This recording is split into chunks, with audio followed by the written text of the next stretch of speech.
হার্ডকো inter school football tournament 2025 presented by Daily Sun. 4 দিনব্যাপী চলা এই বিশেষ প্রতিযোগিতার শেষ দিন। অংশ নেওয়া ফুটবলার ও তাদের পরিবার পরিজনের পদচারণায় স্কুল প্রাঙ্গণে উৎসবের আমেজ। 3টি এইজ গ্রুপে ভাগ করা এবারের সংস্করণে অংশ নেয় 22টি স্কুল থেকে আসা 50-এর বেশি টিম।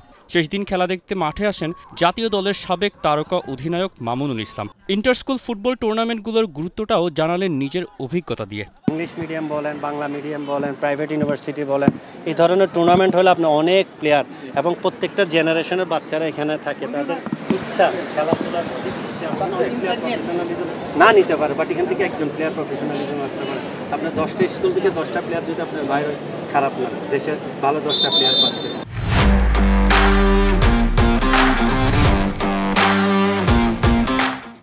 ছেলেদের পাশাপাশি মেয়েদের অনেকগুলো দল অংশ নিয়েছে বরাবরের মতো। অতিথি হিসেবে উপস্থিত থাকা বাংলাদেশ ফুটবল ফেডারেশনের সহসভাপতি বলছেন, স্কুল ভিত্তিক যে কোনো টুর্নামেন্টে সবসময় পাশে থাকবে বাফুফে। সেপ্টেম্বর থেকে চালু হওয়া ঘরোয়া লিগকেও রিব্র্যান্ডিং করছে federation. They are the future of Bangladesh, এবং তারা যদি খেলাধুলায় থাকে, ইন পার্টিকুলার ফুটবলের সাথে থাকে, তাদের ওভারঅল ওয়েলবিংয়ের জন্য সেটা সাহায্য করে। সুতরাং ফুটবল ফেডারেশন থেকে এবং আমি ব্যক্তিগতভাবে সবসময় চাই এই ধরনের আয়োজনকে এনকারেজ করার জন্য।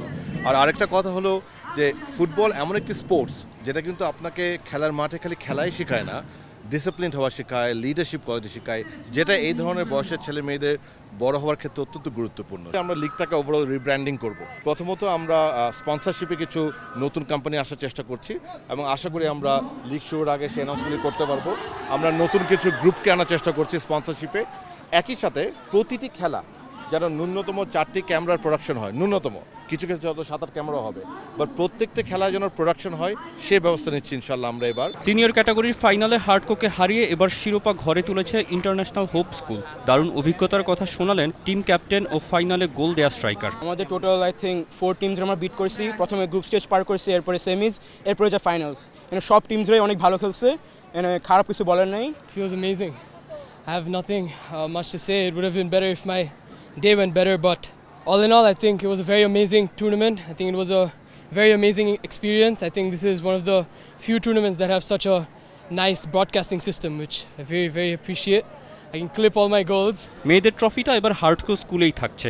শিরোপা উঁচিয়ে উচ্ছ্বসিত পুরো দল। আমাদের এই টুর্নামেন্টটা এটা হচ্ছে inter school, English medium inter স্কুলের মধ্যে one of the biggest, if not the biggest tournaments ever. 4-day tournament, 4 দিন ব্যাপী একটা টুর্নামেন্ট। এটা কোনো school I don't think ever করতে পারছে, but we have done it and I think it has been awesome. We have struggled so much for this. আমরা এত কষ্ট করছি, আমরা মানে দুপুরে কটকটা রোদ থেকে শুরু করে অনেক বাজে কি বলবো কাদার মাঠে খেলছি, এরকমও দিন আছে। আমরা প্র্যাকটিস করছি and I guess we got our practice and reward. সব ক্যাটাগরির ফাইনাল শেষে অতিথিবৃন্দ ডেইলি সান ও টি স্পোর্টসের এক্সিকিউটিভ ডিরেক্টর তাসভিরুল ইসলাম, বাফুফে সহসভাপতি ফাহাদ করিম ও সাবেক ফুটবলার মামুনুল ইসলাম ভাগ করে জয়ী এবং রানার্স আপদের হাতে ট্রফি তুলে দেন। পর্দা নামে 2025 সালের হার্ডকো ইন্টার স্কুল ফুটবল টুর্নামেন্টের।